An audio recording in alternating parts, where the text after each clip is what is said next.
जैसे ही मोबाइल की रिंगटोन बजी, मैंने फौरन फोन उठाया, मगर उसमें लिखा मैसेज पढ़कर मैं एकदम से चौंक गई।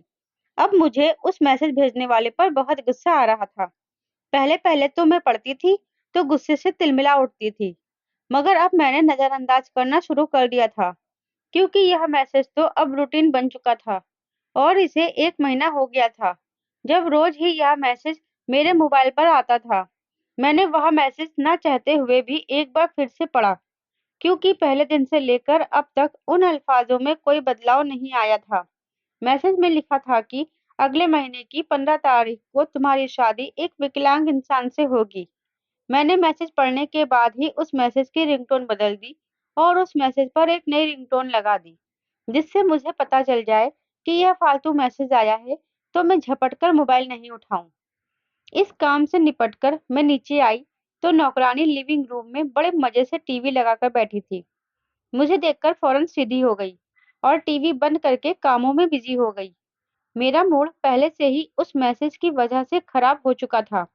अब नौकरानी को टीवी देखते हुए देखकर मैंने उसे खड़े-खड़े नौकरी से निकाल दिया, जबकि नौकरानी हक्का-बक्का मुझसे यही पूछे जा रही थी कि दीदी मेरी गलती क्या है?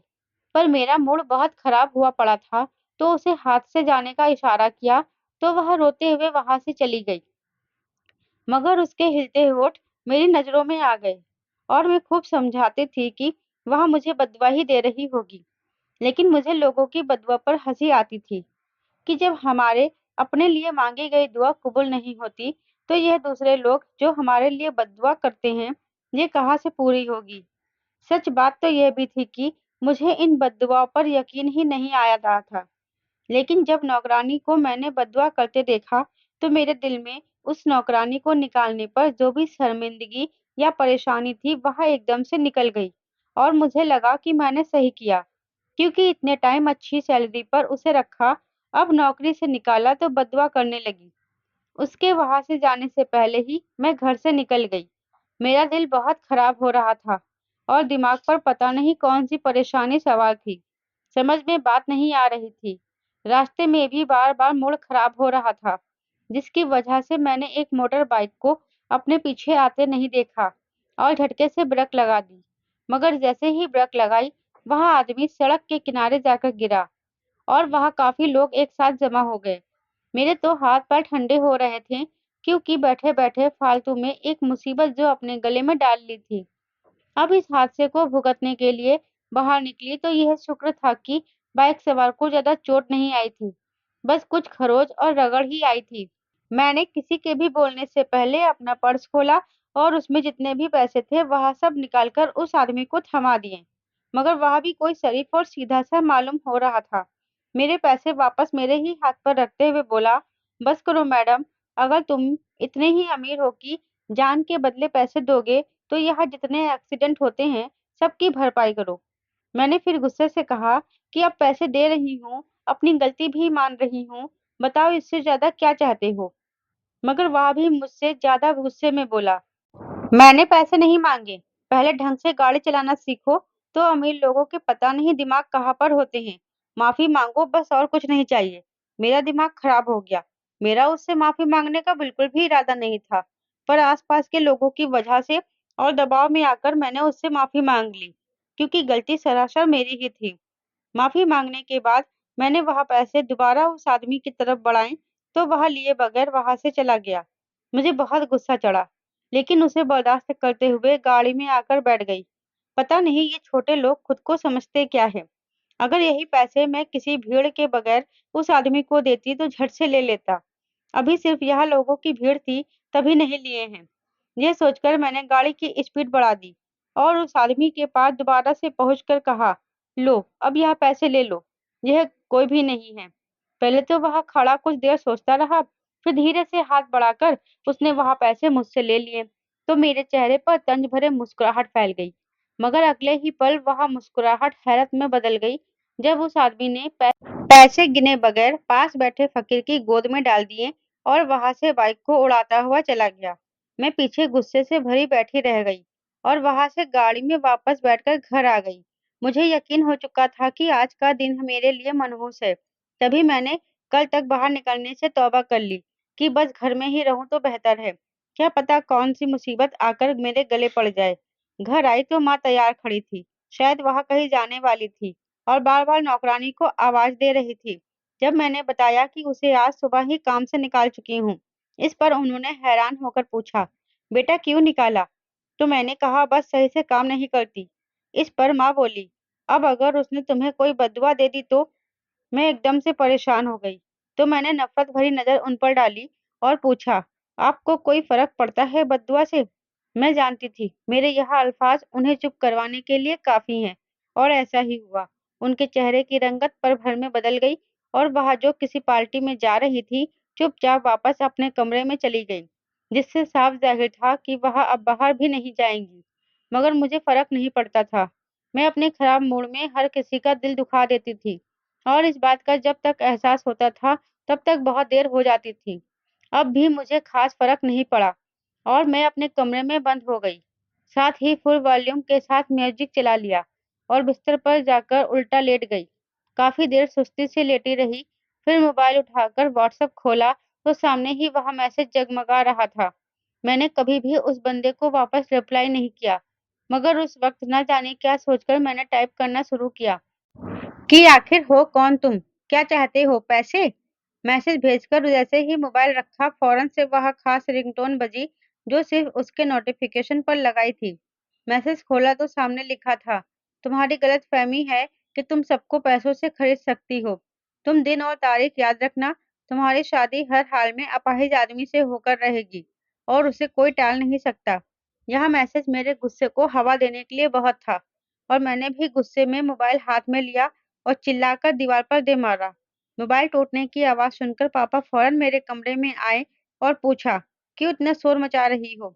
और अपनी माँ से क्या कहा है तुमने? वो रोती चली जा रही है। मैंने घूरकर पापा को देखा और कहा कि अगर आप चाहते हैं कि जो मैंने माँ से कहा है वह आपसे ना कहूँ, तो फिलहाल के लिए आप यहाँ से चले जाएं। मैं पागल हुई पड़ी हूँ, और इस पागलपन में मैं क्या करती फिर रही हूँ, मुझे खुद होश नहीं है। मैंने जिंदगी में पहली बार अपने बाप से भी ऐसे बात की थी, जिस पर वह दंग रह गए, और जिन कदमों से मेरे कमरे में आए थे, उन्हीं से वापस लौट गए। मुझे लग रहा था कि मैं पागल हो रही हूँ। कुछ सोचकर मैंने गाड़ी की चाबी उठाई और बाहर निकल आई। फिर सोचा मैं तो अपने होश में ही नहीं हूँ, तो ड्राइवर से कहा कि गाड़ी चलाए। आधे घंटे बाद मैं एक मनोचिकित्सक के सामने बैठी अपनी परेशानी बता रही थी कि मुझे सब पर गुस्सा आ रहा है, मारने का दिल चाहता है, मुझे ऐसा लगता है मैं जल्द ही पागल हो जाऊंगी। वह डॉक्टर चुपचाप मेरी बात सुनने के बाद बोला, हाल ही में मैं आपके साथ कोई वाकया या कोई बात हुई है तो बताएं। मैंने नहीं में सर हिला दिया और कहा कि जो कुछ हुआ है वह सभी कुछ बता चुकी हूँ। फिर डॉक्टर मुझसे बातें करने लगा। वह पता नहीं मुझसे क्या उगलवाना चाहता था। उन्हीं बातों के बीच मेरे मुंह से वह अपाहिज इंसान से शादी वाले मैसेज का जिक्र हो गया, मगर मैं उसे इम्पोर्टेंट ही नहीं देती थी। डॉक्टर को बताने लगी तो उसने रोक दिया और कहा कि जो मैं जानना चाहता था वह मुझे मिल गया है। आप उस मैसेज और मैसेज करने वाले की वजह से डिस्टर्ब हैं। मैंने जोर-जोर से डॉक्टर को झुठलाया कि ऐसा तो बिल्कुल नहीं है। मेरी नज़र में उस मैसेज की कोई औकात ही नहीं है। मगर डॉक्टर ने भी उसी लहजे में मेरी बात को मना किया और कहा कि आपको ऐसा लगता है कि वह मैसेज आप पर असर नहीं कर रहा। मगर अंदर ही अंदर कहें तो आप डरती हैं कि कहीं यह बात सच ना हो जाए और आपका विवाह एक अपाहिज इंसान से ना हो जाए। मैंने बहुत चिल्लाया, मगर सच में मेरे अंदर यही बात थी जो उस वक्त डॉक्टर ने खोज निकाली। बाहर से तो मैं खुद को इतना कमजोर साबित नहीं कर सकती थी कि इतनी अमीर और मजबूत सी लड़की होकर ऐसी बातों से डरी। लेकिन जब डॉक्टर ने कहा तो मुझे मानना पड़ा कि वाकई यही हकीकत है जो डॉक्टर जान चुका था। अब उसे छुपाने का कोई फायदा नहीं। उसने मुझे अगले सेशन का वक्त दिया और कहा कि हम अगले मीटिंग पर इस मसले का हल ढूंढ लेंगे। फिलहाल आप रिलैक्स हो, ऐसा वैसा कुछ नहीं होता और ना ही कभी होगा। बस कोई आपको या तो तंग कर रहा है या फिर डराने की कोशिश कर रहा है, और वह इस कोशिश में कामयाब भी हो गया है। अब आप पर है कि आप उस फालतू मैसेज पर अपना और दूसरों का मूड खराब करती हैं या इसे नजरअंदाज करती हैं। मैं क्लिनिक से बाहर निकली तो मायूस थी, क्योंकि मुझे लग रहा था कि यह डॉक्टर भी मेरा इलाज नहीं कर सकेगा। घर जाने के बजाय मैं अपने दोस्त के घर चली गई और वहीं पर रात रुकने का फैसला किया। क्योंकि मैं अभी किसी का सामना नहीं करना चाहती थी। दोस्त ने पूछा कि परेशान लग रही हो, मगर मैंने उसे कुछ नहीं बताया। उसने बहुत जिद किया तो बता दिया, जिस पर वह मेरा मजाक उड़ाने लगी। कहने लगी, कॉलेज में जिस लड़की के सामने कोई बंदा नहीं टिकता, वह एक मामूली सी मैसेज से डर रही है। अब तुम देखो, जब लोगों को मैसेज आते हैं कि आपका इतना इनाम वगैरह निकला है, तो क्या उन्हें पैसे मिल जाते हैं? मैंने नहीं में सर हिलाया, तो वह मुस्कुराकर कहने लगी, यही तो बात है, ये बस ऐसे ही एक फेक मैसेज है, इनकी कोई हकीकत नहीं। और रही बात अपाहिज इंसान से शादी होने की, तो वह तुम्हारे जीते जी तो नहीं हो सकता। कहा तुम इतनी अमीर और खूबसूरत, तुम्हारे तो माँ बाप को कोई पैसे भी दे दे या किसी भी तरह का लालच दे दे, तो भी ऐसा नहीं हो सकता। अब बताओ, कुछ अकल आई या अभी भी परेशानी में हो? उसकी बातें सुनकर एकदम से रिलैक्स महसूस करने लगी और सोचा कि डॉक्टर के पास जाकर वक्त फालतू ही बर्बाद किया। वह बात जो मेरी सहेली ने मुझे 5 मिनट में समझा दी, वही बात डॉक्टर अगले सेशन तक टाल रहा था। मैं अपनी सहेली की बात सुनकर मुस्कुराई और सारी बातों को इग्नोर कर हम दोनों बाहर निकल गए और खूब हल्ला गुल्ला किया। मेरा भी दिमाग जो बस सुबह से साथ छोड़े हुए था, उस वक्त एकदम से ही हल्का फुल्का हो गया और हम पूरी रात ही बाहर रहे। सुबह सवेरे जब कुछ अकल आई कि मैंने माँ पापा को नाराज कर दिया है, तो उनके लिए एक बुके और एक केक लेकर घर गई। वह दोनों ही परेशानी से डाइनिंग टेबल पर बैठे थे। जब जाकर मैंने उन्हें बुके दिया और माफी मांगी, तो तब कहीं जाकर उनकी परेशानी खत्म हुई और चेहरे से एकदम से खुशी झलकने लगी। मुझे अफसोस हुआ कि अपने बुरे मूड में उन लोगों को क्या बुरा भला कहा, जबकि यही तो मेरा साथ देते हैं और मेरे अपने हैं। पापा ऑफिस चले गए तो मैंने माँ से दोबारा माफी मांगी। इस पर वो धीरे से बोली, जानती हो, कल मुझे एक बात की शिद्दत से एहसास हुआ। मैं चौंक गई और पूछा, क्या बात है? इस पर वह उदासी से कहने लगी कि अपनी औलाद पर चाहे जितना भी एतबार करो, बेशक उसे पास्ट भी बता दो, मगर कभी अपना दोस्त बनाकर कुछ भी बताने की जरूरत नहीं। मैंने तो यह सब कुछ इसलिए तुम्हें बताया था कि अगर कल को तुम्हें कहीं बाहर से पता चले, तो मेरे सामने सवाल करने नहीं खड़ी हो जाओ, बल्कि तुम फक्र से खुश रहो और इस बात पर मान करो कि बाहर वालों के बताने से पहले ही मेरी माँ मुझे सब कुछ बता चुकी है। मैं शर्मिंदा हो गई थी, क्योंकि उनकी बात बिल्कुल सही थी। वह बोले जा रही थी कि तुम्हारे बाप ने मुझे पहले दिन से ही मना किया था कि औलाद को हकीकत बताने की जरूरत नहीं, मगर मैंने उनकी नहीं मानी। मैं एक और नफरत मोल नहीं ले सकती थी। मुझे लगता था जब तुम्हें हकीकत पता चलेगी, तो तुम मुझसे नफरत करोगी, मगर तुमने तो मुझे मेरी ही नजरों में गिरा दिया। वह सारा सच जो बचपन से मैं तुम्हारे अंदर उंडेलती आई थी, वह तुमने कल जहर की सूरत में वापस मेरे कानों में उंडेला, तो मुझे पता चला कि बद्दुआ क्या होती है। खैर, अब तुमने माफी मांग ली है, तो मैं तुम्हें माफी भी दे चुकी हूँ। बात करते करते मम्मी एकदम से संजीदा हो गई, जबकि शर्मिंदगी से मेरा सर ही नहीं उठ रहा था। उनसे नजरें मिलाकर बात करना तो बहुत दूर की बात थी। मैंने उनसे फिर दोबारा से माफी मांगी और उन्होंने तो पहली बार में ही माफ कर दिया था, मगर मेरा दिल अंदर से बार-बार कह रहा था कि नहीं, अब वह बात नहीं रही। मैं अपने कमरे में आई तो आज फिर मोबाइल पर वही मैसेज था जिसे देखकर मैंने पूरी तरह से नज़रअंदाज किया, क्योंकि मुझे हकीकत में उससे फ़र्क नहीं पड़ता था। तो मैंने मैसेज देखकर वह नंबर डिलीट कर दिया और नंबर ब्लॉक कर दिया। अगले दिन एक नए नंबर से फिर वही मैसेज आया, लेकिन मैंने कोई ध्यान नहीं दिया। पहले मुझे जब उस मैसेज से डर लगता था, तो मैं रोज़ उठकर तारीख देखती थी, मगर अब 3-4 दिन हो गए थे, मैंने तारीख देखना ही छोड़ दिया था, क्योंकि मैं समझ गई थी कि यह सब फेक है। बिना वजह कोई भी फ्री बैठा अपना वक्त गुजार रहा है। मैं किसी काम से मार्केट गई, तो वापसी पर मेरी गाड़ी खराब हो गई। ड्राइवर को भी साथ लेकर नहीं गई थी। ऊपर से मोबाइल की चार्जिंग भी खत्म हो गई थी, जिससे मोबाइल भी मेरा स्विच ऑफ होकर बंद हो चुका था। और सोने पर सुहागा, जहाँ मेरी गाड़ी खराब हुई, वहाँ शहर का सुनसान सा इलाका था। मैं तो शॉर्टकट लेकर जल्दी घर जाना चाह रही थी, तो मुझे उस सुनसान रास्ते से गुजरना पड़ा। मगर क्या पता था कि यहाँ पर मेरी गाड़ी ही खराब हो जाएगी। मेरा घर शहर के एक कोने पर था, तो जिस मार्केट में मैं गई थी, वह शहर के दूसरे कोने में थी और यह सड़क जो मेरे लिए शॉर्टकट था, उन दोनों के बिल्कुल बीच में था। ऊपर से वक्त भी दोपहर के 3 बजे का था और दूर-दूर तक कोई सवारी क्या इंसान भी दिखाई नहीं दे रहा था। मैं झुलझुला गई और सोचा कि क्या किया जाए, पैदल भी तो नहीं जा सकती थी। जब कुछ समझ नहीं आया तो सर झटक कर वापस गाड़ी में बैठ गई, क्योंकि जब तक कोई मदद ना करता या फ़ोन ना करवाता, मैं तो वहीं पर फंसी हुई थी। वहीं बैठे-बैठे काफ़ी देर हो गई। मैं गाड़ी से बाहर निकली और सोचा कि पैदल ही चली जाऊँ, क्योंकि यहाँ तो शाम तक कोई नहीं आता दिखाई दे रहा है। मैं जैसे ही जाने के लिए गाड़ी से बाहर निकली, उसी वक़्त दूर से मुझे एक मिनी बस आती दिखाई दी। तो मैंने शुक्रिया अदा किया कि चलो, कोई ना कोई तो दिखा। अब मैं सड़क की साइड पर खड़ी होकर हाथ हिला-हिलाकर गाड़ी को रोक रही थी, मगर गाड़ी मेरे रोकने पर कुछ दूर जाकर रुकी थी। पहले तो मुझे लगा कि यह नहीं रुकने वाली, लेकिन जब रुक गई तो कुछ हौसला हुआ और भागकर ड्राइवर से लिफ्ट मांगी तो उसने हिचकिचाए बगैर मुझे बैठ जाने का बोला। मैं जल्दी से पीछे जाकर बैठ गई और बस भी चल पड़ी। अपने होशो आवाज संभालकर जैसे ही यात्रियों की तरफ देखा तो मेरी हैरत की इंतहा नहीं रही, क्योंकि उस गाड़ी में कुल 20 यात्री थे और 20 के 20 ही अपाहिज थे। उन्हें देखकर मेरा दिल एकदम से घबराने लगा और मुझे वह मैसेज जो रोज मेरे फ़ोन पर आता था, याद आने लगा।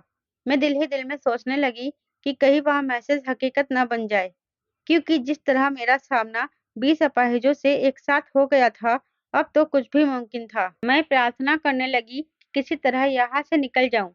वह गाड़ी शहर पहुँची तो मैंने ड्राइवर से कहा कि मुझे यहीं पर उतार दो, मगर ड्राइवर बोला कि जहाँ आपको उतरना है, मैं वहाँ पर उतार दूँगा। अभी बस यह पास ही में है, मैं इन सब यात्रियों को उतारकर आपको आपके स्टॉप पर उतार दूँगा।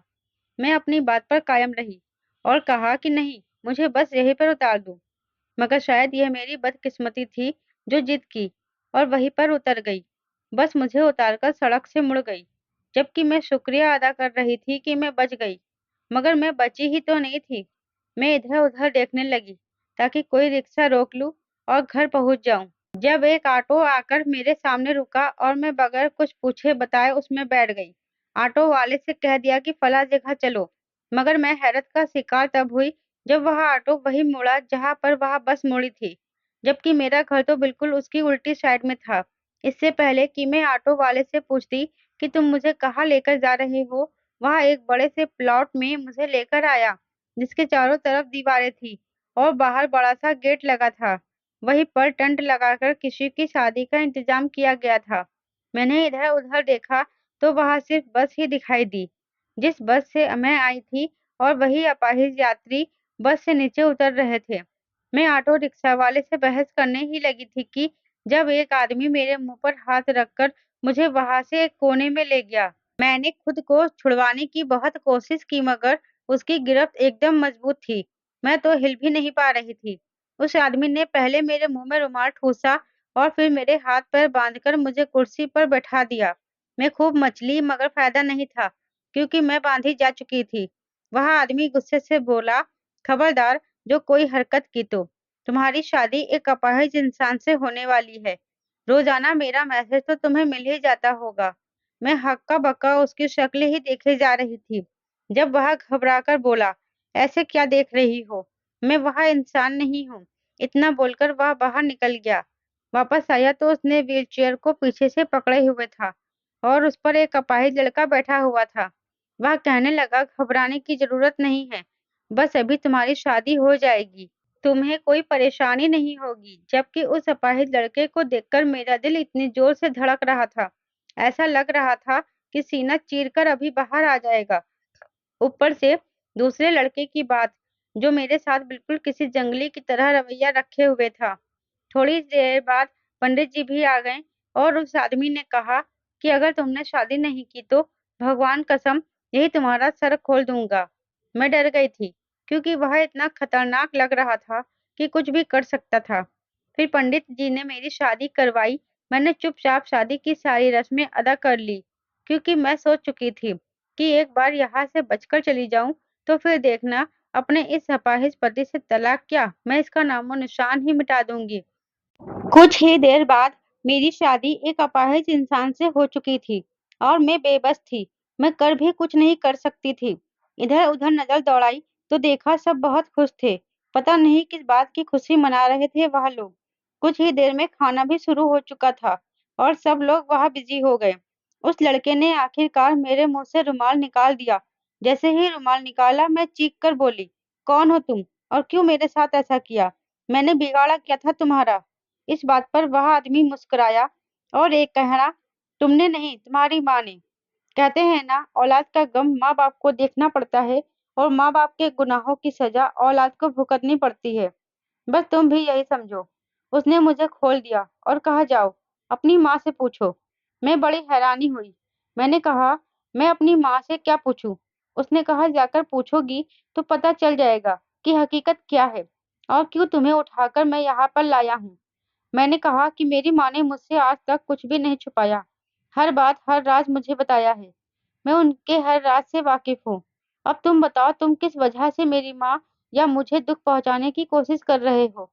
इस बात पर एक पल के लिए वह लड़का चुप कर गया। मुझे ऐसा लगा जैसे उसे मेरी बात पर यकीन नहीं आया हो। कुछ देर चुप रहने के बाद वह फिर से बोला, तुम जानती हो रोहन कौन है? मैंने भी उसी एटीट्यूड से कहा, हाँ जानती हूँ कौन है। मेरी माँ का पहला पति था, जिसे माँ ने सिर्फ इसलिए छोड़ा था कि वह बाप नहीं बन सकता था। और उसने माँ को बद्दुआ दी थी कि कभी तुम्हारी औलाद नहीं होगी। बस यही ना? मुझे सब पता है। मेरी माँ मासूम है और उसने मुझसे कुछ भी नहीं छुपाया। अब बताओ, क्या बोलते हो तुम?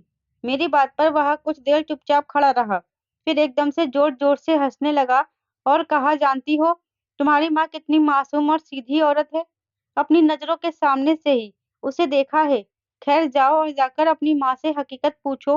अगर वह बता दे तो ठीक, नहीं तो चली आना। सबूत के साथ हकीकत भी दिखा दूंगा। मैं जहाँ बात करके एकदम रिलैक्स हो गई थी, इस बात पर चौंक गई और मेरा दिल बिल्कुल भी नहीं चाह रहा था कि उसकी बात पर यकीन करूं। लेकिन वह जिस तरह से सच्चाई के साथ मुझसे बोल रहा था, ना चाहने के बावजूद भी मैं उसे झुठला नहीं पा रही थी। मैंने पहले दो चार कदम उठाए। उसने भी मुझे आजाद छोड़ दिया था कि जो वह चाहता था वह तो हो चुका था। शादी हो चुकी थी। अब बाकी क्या बचा था? मगर फिर सोचा कि जितना माँ के साथ सर खपाने जाऊं, तो उससे तो अच्छा है कि इससे ही पूछूं। फिर जाकर अपनी माँ से पूछूंगी और देखूंगी कि वह कहाँ गलत बोलती हैं। मैंने उस लड़के से कहा कि तुम मुझे हकीकत बताओ। मैं अपनी माँ से इस बारे में बात करूंगी। मेरी बात पर उसने इस बात में सर हिला दिया, जैसे वह तैयार था। उसने एक फोटो जेब से निकालकर मेरे सामने की, जिसमें बहुत स्मार्ट आदमी बैठा था। मुझे फोटो दिखाकर बोला, ये था रोहन। मैंने चकरा कर पूछा, क्या मतलब था? अब नहीं है क्या? हाँ, अब नहीं है। लड़का उदास लग रहा था, मगर मैंने कंधे उचका दिए। मुझे क्या पड़ी कि वह था या नहीं था। यह इंसान मेरा बाप है। दूसरा झटका मुझे इस बात पर लगा, मगर वह मुस्तकिल बोल रहा था, तो मुझे भी चुप रहकर उसकी बातें सुननी पड़ी। मेरे पापा ने पहली शादी मेरी माँ के साथ की थी। मेरी माँ ने बड़ी मोहब्बत दी थी मेरे पापा को, मगर वह तुम्हारी माँ के इश्क में बहुत पहले से पड़े हुए थे। पर घर वालों ने शादी नहीं करवाई, तो मजबूरन मेरी माँ से शादी करनी पड़ी। फिर जब मैं पैदा हुआ, तब तुम्हारी माँ अपने घर से भाग गई। उन दोनों की शादी हो गई। लेकिन शादी के एक हफ्ते बाद ही पापा का एक बहुत बुरा एक्सीडेंट हुआ, जिसमें अब वह अपने दोनों टांगे खो चुके थे। यह बात हमारे लिए तो स्वीकार थी, मगर तुम्हारी माँ के लिए नहीं थी। 2 महीना वहाँ शादी रही और फिर 2 महीने बाद तुम्हारी माँ एक बहुत ही अमीर आदमी के साथ चली गई। पापा ने पूछा कि ऐसा क्यों किया तुमने? तुम तो मोहब्बत करती थी ना मुझसे? तो जब इस बात का जवाब तुम्हारी माँ ने दिया, तो मैं भी वही खड़ा था। वह चीख कर बोली, मोहब्बत छोड़ो। जो अपाहिज आदमी मेरे खर्चे पूरे नहीं कर सकता, वह मुझसे मोहब्बत क्या करेगा? जाने दो अब मुझे। तुमसे ज्यादा मोहब्बत करने वाला इंसान मिला है, जो तुमसे बहुत बेहतर है। उस वक्त मैंने अपने बाप को टूटते हुए देखा था। जिस औरत के पीछे उस इंसान ने अपनी पत्नी और बच्चे को नजरअंदाज कर दिया, वहां उन्हें दूध में से मक्खी की तरह निकालकर बाहर करके चली गई। जब मेरी माँ ने उस औरत को कहा था कि भगवान करे तुम कभी खुश न रहो, तो वह जवाब में वह बोली, हाँ मैं जानती हूँ, एक लूले लंगड़े इंसान के साथ तुम्हारी तो जिंदगी खुशियों भरी गुजरेगी ना। तभी से मैंने सोच लिया था कि अगर उस औरत की औलाद हुई, बेटी हो या बेटा, मैं उसकी शादी किसी लूले लंगड़े इंसान से ही करूंगा। और देख लो, आज मैंने खुद से किया वादा पूरा कर दिया। मेरी बहन, तुम्हारी शादी एक अपाहिज लड़के से हो चुकी है। और सबसे बढ़कर तुम्हारे तो बाराती भी अपाहिज चुने हैं। मैं इस बात पर बहुत दुखी हुई थी और हिलने तक की हिम्मत नहीं थी। वह इंसान जो खुद को मेरा भाई कहता था, मुझे गाड़ी पर घर छोड़ दिया, क्योंकि आज वह हमसे भी ज्यादा अमीर हो चुका था। मैंने माँ से यह सब कुछ पूछा तो वह चुप ही रह गई और कोई जवाब न दे सकी। वह बार-बार एक ही बात कहे जा रही थी कि मैं तुम्हें एक दिन के अंदर अंदर तलाक दिलवा दूंगी। मगर जब मैं उनसे सच्चाई पूछती तो वह चुप हो जाती, जिसका मतलब ये था कि जो कुछ मुझे बताया गया है बचपन से वह सब गढ़ा हुआ था, झूठ था, फरेब खेला गया था मेरे साथ में। मैं उस घर से निकल आई हूँ, मगर जाने से पहले अपनी माँ को यह बताना नहीं भूली कि उस लूले-लंगड़े इंसान से मैं कभी तलाक नहीं लूँगी। आप बेशक अपनी मोहब्बत के बावजूद किसी भी मर्द को छोड़ सकती हो, मगर वह मेरा पति है, अब जिसे मैं किसी भी कीमत पर नहीं छोड़ सकती। मगर वह मेरा पति है, अब जिसे मैं किसी कीमत पर नहीं छोड़ूँगी। और जब हर रोज़ आपको मेरे बारे में सोचकर दुःख मिलेगा, तो मुझे सुकून मिलेगा। आज मैं अपने उस अपाहिज पति के साथ एक छोटे से घर में रहती हूँ, बाहर से सब काम निपटा कर आती हूँ और हम एक बहुत ही अच्छी ज़िंदगी गुज़ार रहे हैं, जिसमें बेशक मोहब्बत नहीं है, मगर इज़्ज़त है। दोस्तों, उम्मीद करती हूँ आपको मेरी कहानी पसंद आई होगी। कहानी पसंद आई है तो वीडियो को लाइक और शेयर करें। चैनल पर नए हैं, चैनल को सब्सक्राइब ज़रूर करें। साथ ही बेल आइकन को प्रेस करें जिससे वीडियो की अगली अपडेट सबसे पहले आपको मिले।